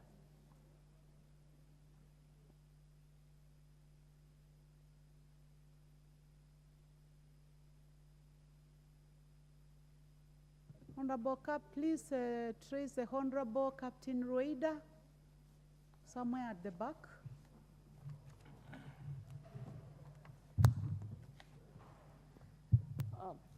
Asante Bispika kunipatia nafasi nami nipate kuchangia. Bispika, swala la ugaidi ni swala lenye utata sana, na ugaidi kusema la kweli hauna dini wala kabila. Bi Speaker, sehemu nayotoka Lamu imekuwa kwenye vyombo vya habari mara nyingi kwa sababu ya mambo ya ugaidi. Wengine wanakuwa kwa vyombo vya habari kwa sababu ya utaalamu fulani, lakini sisi saa zote tukitajwa kwa habari ni mambo ya ugaidi. Bi Speaker, eneo langu linaathirika sana na mambo ya ugaidi. Ikizungumziwa swala la ugaidi, tunazungumza kutoka kwenye roho zetu, ni mambo ambayo tunajua yanatuathiri. Bi Speaker, leo kuna mmoja nataka ameuawa, nataka nitoe pole zangu kisha niendelee na mazungumzo haya. Bi Speaker, kwangu Lamu Mashariki kunaathirika kiuchumi. Watu wanaishi Basuba Ward, wadi ya Kiunga, wanaathirika sana kwa upande wa kupeleka chakula. Mbali na sahihi kwamba kuna mafuriko, huwa kukiwa na shida ya mafuriko huwa ni shida nyingine imekuja. Shida iko vile vile kule kwetu, ni mambo yanatusumbuka. Usafiri umekuwa ni shida kusababishwa na hawa magaidi au tunaozungumzia ugaidi. Kwa sababu kuna zile zinaitwa IDs wanaweka kwa barabara. Mtu kutoka Hindi kwenda Basuba Ward kwenda Kiunga ni lazima sahihi, hakutumiki barabara, lazima atumie pikipiki. Yote yamesababishwa na hiyo masala ya ugaidi. Watu barabara imekuwa haitumiki kabisa. Nashukuru serikali imeamua kuiweka lami hiyo barabara, lakini kwa sasa barabara hiyo haitumiki. Usafiri unatumika ni pikipiki. Pikipiki unalipa 7,500 ndio ufike sehemu hizo kubeba bandali za unga 2. Eneo hiyo yote ya Kibasuba na Kiunga imeathirika kwa sababu development, yani maendeleo hayafanyiki. Ukitaka kupeleka mradi kule unaambiwa huku mradi haufanyiki kwa sababu ya utovu wa usalama. Yote yanatajwa hayo kwamba kuna mambo ya ugaidi. Bi Speaker, tumeteseka sana, lakini nataka leo nizungumze kuhusu swala hili. Mimi leo nina hofu ya kuunga au kukataa, kwa sababu ikiwa ni swala la ugaidi lazima nisome na nielewe. Manake tumeona majimambo Lamu yanafanyika ambayo yanaleta utata, hatuelewi. Bi Speaker, kuna watu hutumia nafasi hizi wakatumia kwamba kuna magaidi, basi ukafanywa uhalifu wa wenyewe kwa wenyewe, kisha ikasabika ni magaidi. Bi Speaker, hofu yangu kubwa mimi ni sheria zisitumike au wengine wakatumia kugandamiza jamii zingine ili kisha utaje ni magaidi. Bi Speaker, kule Lamu kuna utata. Kuna watu wameuawa kwa sababu ya mambo ya biashara. Mtu hakupendi aseme huyu ni gaidi. Haya mambo yanafanyika, tunajua watu kwa majina ambao wameuawa na wakaambiwa ni magaidi, kumbe si magaidi, kumbe mtu anataka shamba lake, au kumbe mtu anashindana naye kwa sababu ya mafuta na mambo mengine mengi kama hayo. Inatuogopesha isije ikatumika. Kwa mfano sahihi, Lamu, mimi nasikitishwa sana. Ukiangalia ndugu zetu walokuja Lamu ni wenzetu, Kenya ni moja.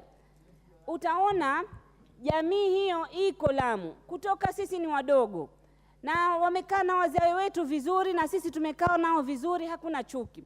Lakini kuanza siasa zianze, Bi Speaker, imekuwa watu wanauawa, na katika kuuawa utaona hofu imeingia katika jamii fulani, jamii yangu.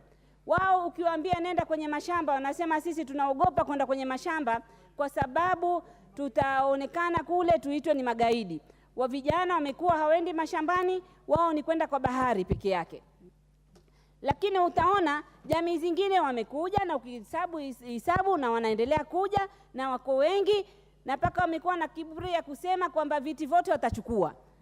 lakini huku tunaambiwa kuna magaidi. Magaidi hao mimi nataka serikali ichunguze, kwa sababu kuna mambo yamefanyika, watu wanajificha kwenye ugaidi. Kwa mfano kitu kimoja nataka nizungumze, Wakenya hawajui na nataka nielezee hapa leo wajue. Kuna kanisa ilichomwa. Ilipochomwa kanisa, ilikuwa nionyeshe wazi, ilete vita baina wa Kristo na Waislamu. Manake kuna watu wamefaidi kugombanisha between wale wa Bajuni au wakazi wa Lamu na jamii ingine. Sasa wanataka kuenda zaidi, wagombanishe, wafanye mambo ya kidini, ndio mtu pengine apate siasa au ajinufaishe yeye kisiasa. Lakini Bi Speaker, sisi Lamu twapendana na wale wanaokaa Lamu watakwambia sisi tunapendana.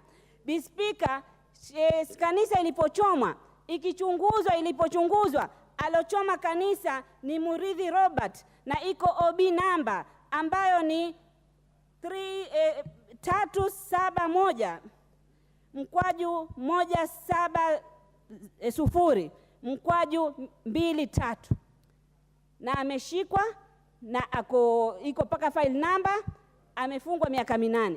Ni nini mtu alikuwa ataka kanisa ichomwe, Wakristo waone kwamba Waislamu wamechoma kanisa, unao wenda wakachome msikiti, vita vianze Lamu, iwe mgawanyiko baina Waislamu na Wakristo. Lakini Mungu akatusaidia, yule alochoma akashikwa na akapelekwa, na kanisa zilichomwa 2 wakati mmoja saa moja.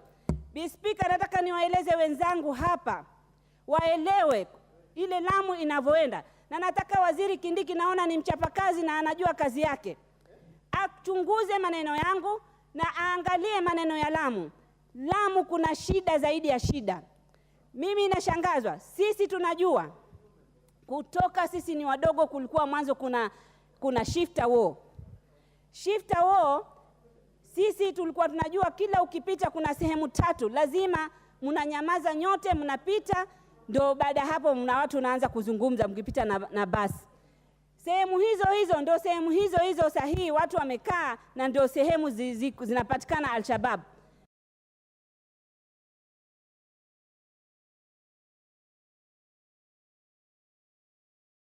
Uwezo wa kufuatiliza, na kuna nyuma wakati wa shifter war jamii za Wabajuni waliokaa barani wote walifukuzwa, ikaambiwa ni kuna shifter war. Hizi ugaidi inabadilika majina peke yake Lamu, lakini kutoka kitambo mambo haya yako na yamekuwa yakituathiri. Bi Speaker, sheria tunazozitunga hapa ni mpaka tuangalie na wanaokuwa na hizi sheria wasigandamize wengine. Hatutaki Mkenya yoyote aumie. Sisi tunataka Mkenya akae popote, bora watu waheshimiane, na isiwe watu watatumia ugaidi wakatumia kusema kwamba kitu pengine mtu ameuawa yeye mwenyewe, wameuana wao kwa wao, kisha akasema ni ugaidi. Mwanzo inawapatia popularity, wao wataka kujulikana kwa media, na pengine jambo limetokea huku. Bi Speaker, nataka kukwambia hapa Lamu sisi wale wahalifu wote wa Kiambu, wahalifu wote wa sehemu zingine, kaunti zingine, wanaenda kujificha zaidi ya miaka 8. Kuna mmoja ameshikwa zaidi ya miaka 8 kule Lamu, kule Salama, akikimbia huku anaenda kujificha huku, anakuwa most wanted, ana DCI washashika mtu kule. So pia paka tujue, isiwe kwamba ni magaidi tu na wale wahalifu wanakwenda kujificha kule, kwa sababu kama sisi Wabajuni kuna wahalifu wanakimbia kule kwetu visiwani wakaenda Kisauni. Kwa sababu ya nini? Kuna Wabajuni wengine kule wanajificha wakaenda Kisauni kule wakajificha, na kuna wajamii wengine ambao iko huku, wahalifu wao wanajificha kule Msalama, Widho na kwengine. Kwa hivyo mimi ningeomba serikali jambo hili waingilie kwa kina, watafute nguvu zote. Sisi zimetuathiri zaidi, nataka jambo hili likome. Asante Bi Speaker. Thank you. Asante sana Captain Ruweida. The Honorable Beatrice Elachi, member for Dagoretti North. Thank you, Madam Speaker. I also rise to support the prevention of terrorism implementation of the United Nations Security Council resolutions on suppression of terrorism regulation. Madam Speaker, when you look at our country, for the many years that we have gone through, and when I listen to my sister from Lamu, we realize indeed, yes, we have a serious issue that we need to deal, especially with our young people who have gone through radicalization, who are also part of the challenges that we are talking about. Madam Speaker, when I look at the regulations, and I want us to appreciate that our Constitution and the laws that we have passed in this country are very clear laws that can guide us, even as we look at this resolution of AL number 152 of 2023. You realize, whereas that we are talking about preparing regulations or putting in regulations that can now carry in the act itself, but we know that we have the Prevention of Terrorism Act of 2012. We know that we have the Prevention of Organized Crimes Act 2010, and even the Proceeds of Crime and Anti-Money Laundering Act of 2009. Now, when we are talking about money laundering, Madam Speaker, there are many ways in this country that people are laundering money. Yes, we will look at the way they do their washes and the black, but today there is a new system, Madam Speaker, which I would wish even KRA should look at it, that you enter into a place and you want to buy something, and you're told you cannot pay by card, you can only pay by M-Pesa, and you must withdraw. And you wonder, and you ask them, why? Why can't I just go through, either you give me a till number, or a pay bill number, or I use a card? So you can shop even 100,000, and this person tells you, no, no, no. And nowadays, now they have changed now the system. They say, yes, you can pay by card, but you are supposed to pay in even for the charges. And I would wish KRA guys to look around. And there are many of these shops that are doing that, Madam Speaker. And that is how, when we started following up the money launderings that were being done through the M-Pesas and all that, this is how people changed slowly and went back into another system of still money laundering. Madam Speaker, if we want to cure this money laundering, we have to look at the small businesses. You know, you can wonder why you have a business, you don't see anything in it, but many people have opened such a business, Madam Speaker, and you'll just see the front, but the back is very critical. And I'll tell you, Madam Speaker, I am from a constituency called Dagoretti North. In Dagoretti North, I have one side where Kenyans are living very humbly. I have another side where I have my foreigners who have come in and flooded in. They do different kinds of businesses, Madam Speaker, even some houses. You can go, see trucks coming in at night, but that gate will never open at daytime. And even if you go there with who, it cannot open. Funny businesses that are just happening. And so if we are talking about looking at now the law and the regulations that we are putting in, we must ask ourselves, are we able as a country even to just monitor? Which we are, Madam Speaker. And by the way, we have the best. If there is a back room that we have that you can see everything that is happening in Nairobi, it is in Kenya. We have the best security surveillance that you can monitor anything happening at any given time. And a good example, Madam Speaker, is when we lost the young accountant of Nairobi Hospital. You realized you could monitor every step that young man went. It means everything that happens within Nairobi, everything that is happening within Kilimani, you can see.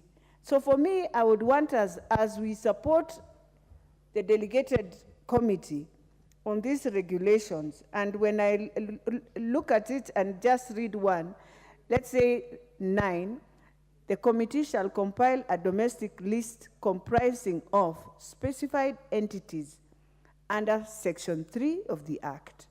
And when you look at those things that they are listing down, if indeed we can follow the name, including any alias or title of the entity, the place and date of birth, the origin, if they are passport numbers or identity card numbers, your gender, physical and postal address. I align that, Madam Speaker, that when I was the Speaker in the County of Nairobi, we had done a very vigorous process with the Ministry of Housing. We were supposed to do addressing of every Kenyan, and we finalized.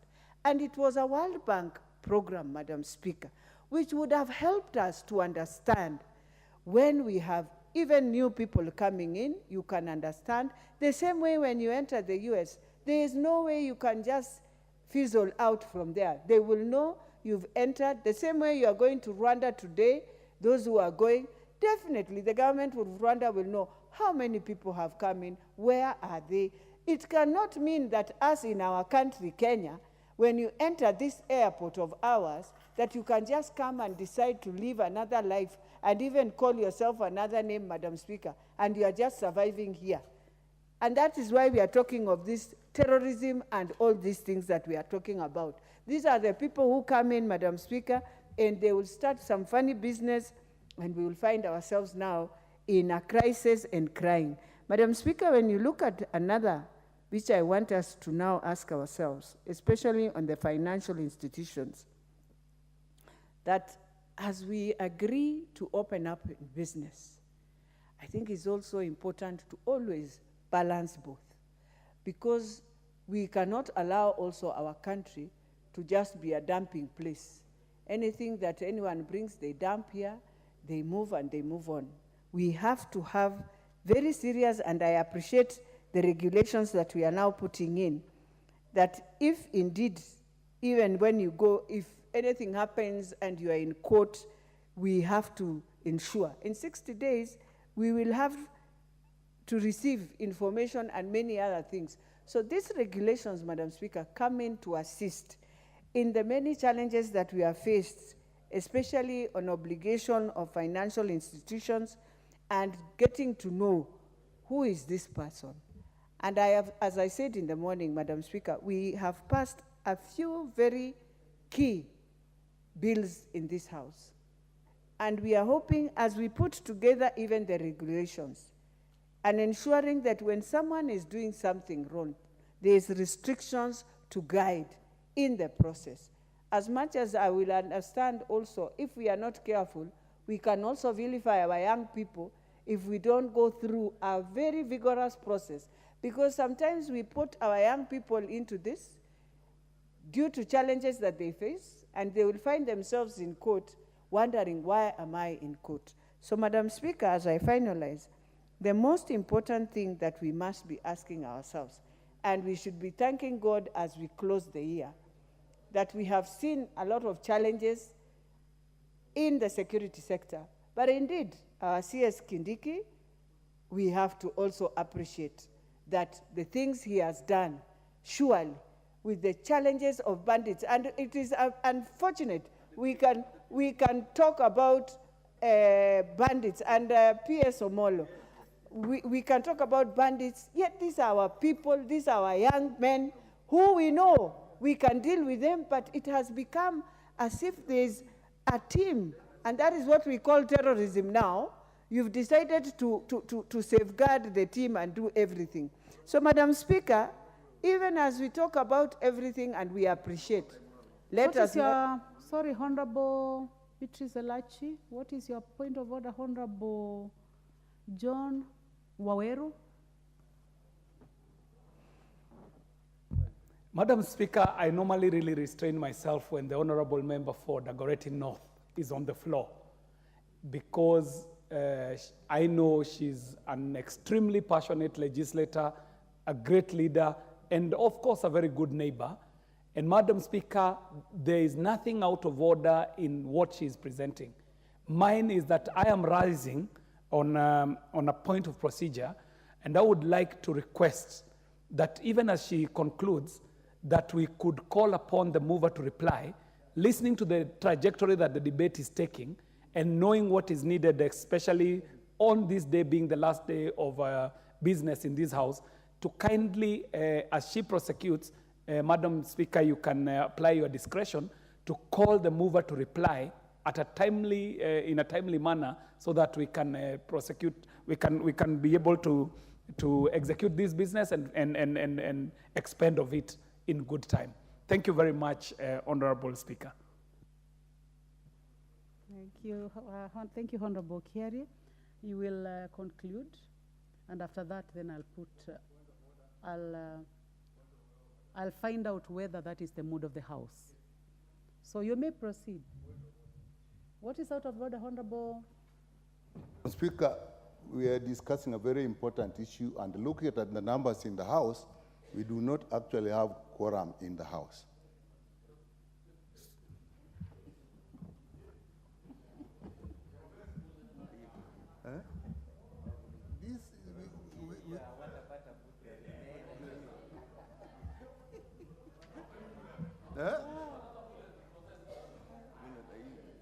Well, honorable members, I have confirmed that we do not have the requisite numbers in the House.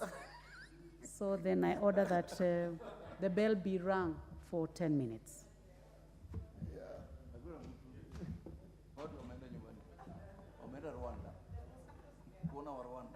You cannot just, we want to talk and you just say.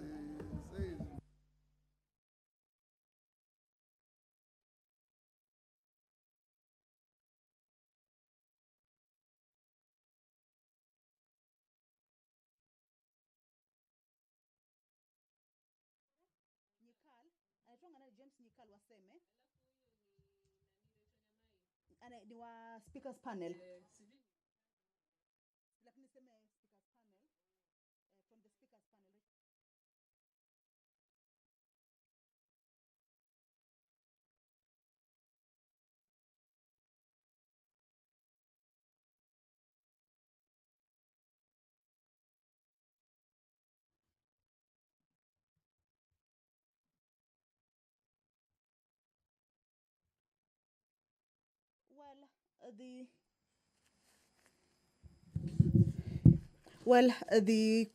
Currently what is happening is that the member for Seme, Honorable James Nyikal, has informed the House and the Speaker that the House lacks the requisite quorum, and that the motion on the floor, which was on the prevention of terrorism, implementation of the United Nations Security Council, resolutions on suppressions of terrorism, regulations 2023, cannot continue to be debated due to the lack of the quorum in the House. And this is pursuant to Standing Order number 35, that during the proceedings of the House, if the House does not have the required number of the members seated in the chambers, then a member may arise on a point of order and alert the Speaker that the House does not have the required number of members within the chambers, and that the quorum bell may be rung for a few minutes to allow members to walk in. Standing Order number 35 on quorum during the proceedings of the House indicate that if at any time after the chair is taken or when the House is in committee, a member objects that there is not quorum present, which is what the member for Seme has just done, the Speaker or the chairperson shall count the members in the House or the committee as the case may be. In this case, the Speaker is Honorable Rachel Nyamai, who sits in the Speaker's panel. Standing Order number 35(2) indicates that if on the count under paragraph 1 a quorum does not appear to be present, the Speaker or the chairperson shall cause the division bell to be rung as on division, and if no quorum is present at the expiration of the 10 minutes, if the Speaker is in the chair, the Speaker shall adjourn the House until the next sitting without a question put. If the House is in committee, the chairperson shall leave the chair and report the fact to the Speaker, who shall adjourn the House until the next sitting without question. In this case, the Speaker is in the chair, and the quorum bell is underway for members who may have left the chambers to walk into the chambers to continue with the business of the day. Remember, the debate that was on the floor was a motion on the prevention of terrorism, implementation of the United Nations Security Council resolutions on suppression of terrorism, regulations 2023, a motion that has been moved by the chairperson, Committee on Delegated Legislation, Honorable Samuel Chepkonga, and seeks to have the House adopt the report as well as approve the report on the prevention of terrorism, implementation of the United Nations Security Council resolutions on suppression of terrorism, regulations 2023. Debate on this particular motion was a resumption of a similar debate that was interrupted on Thursday, December. This is today during the morning sitting, and there was a balance time of 42 minutes. Now, remember why the House requires that particular quorum is that the motion seeks the House to adopt and approve this particular motion. This indicates that the House has to make a decision on whether they will be adopting and approving this particular report with regards to the motion that has been moved. And the House needs to have a requisite number for this particular decision to be reached, and that is what has necessitated the Honorable Member for Seme to alert the chair or the speaker that there is no requisite quorum for that particular move, and that is what has necessitated the current quorum bell that is underway. Earlier on, the Deputy Speaker of the National Assembly, Honorable Gladys Boss, of course, made the communication of the adjournment of the House for the second session that is coming to an end this afternoon, and the members will be proceeding on a long recess until the 13th of February, the year 2024. Remember, the second session began on the 15th of February 2023, and today marks the end of the regular sittings for that particular session, and the members will be resuming back for regular sessions on the 13th of February 2024. However, there was communication again from the Speaker that committees or departmental committees of the House may continue holding committee meetings, but until 18th of December. So basically, that is what has been happening in the chambers. And once the quorum is achieved, then we shall be able to see how this particular motion pans out, whether they will be adopting or rejecting it, whether they will approve or reject it. But we have seen members making contributions with regards to this particular issue on the prevention of terrorism, and of course considering the United Nations Security Council resolutions on suppression of terrorism and the regulations that have been proposed. These regulations are within or were formulated by the chairperson, by the committee, or rather on delegated legislation. So members will be walking in. Of course, the quorum bell is on, and members are aware that their presence is highly needed inside the chamber for the continuation of the House business for this afternoon, this day marking the last day for the members and the calendar of the House for the second session of the 13th Parliament. In her address, the Deputy Speaker noted that as the House takes the long break, the House has managed to consider a very important bills, motions,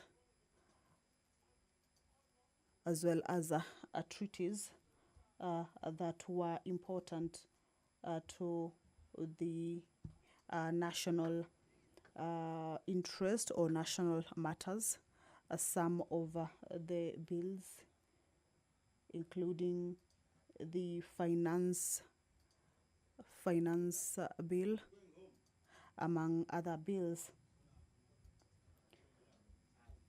But if you are just joining us, then this is a quorum bell that has been necessitated by a lack of the requisite number of members in the chambers. And during such a time when the quorum lacks, and it is business, or the business that is being considered requires a substantial number of members to be in the chambers, then a member in the House or within the chambers may object that there is no quorum in the House. And once the counting has been done and the Speaker realizes that indeed there is no quorum, then the quorum bell will be rung. The sergeant at arms, as you can see, are trying to keep tabs with the numbers of the members who will be walking in. Remember, at this point, no member may be allowed to walk out. It is a bell that seeks to attain the required number, and most of the time the Speaker or the Chair argues this that August House in the Okay, let second me hand session, you which is over. ending today.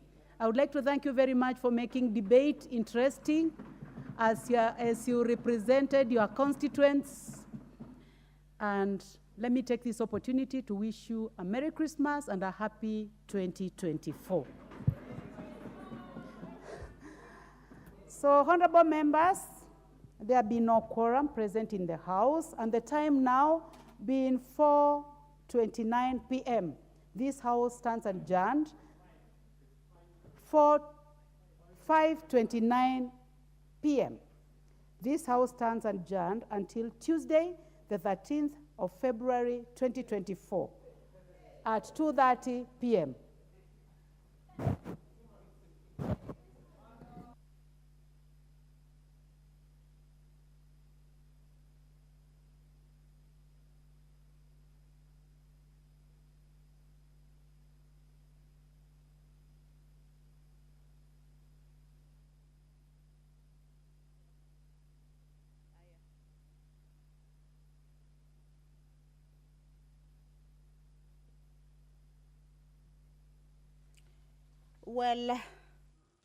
Well, there you have it. The quorum bell that was underway did not manage to achieve the number that was required for the House business to continue, and thereby forcing the chair or the Speaker, in this case, Honorable Rachel Nyamai, who sits at the Speaker's panel, to adjourn the House. But remember, this is the last day of the regular sitting for the second session of the 13th Parliament, as the House adjourns for a long recess and will be resuming on the 13th February 2024 at 2:30. It was a pleasure broadcasting these National Assembly proceedings from morning to now, or should I say from the 15th of February 2023 to now, when the second session is coming to a close. Allow me to hand you over, or rather on behalf of the PBU team and all the KBC fraternity, allow me to hand this over back to our studios KBC for our regular programming. I wish you happy holidays. See you in January. God blessings.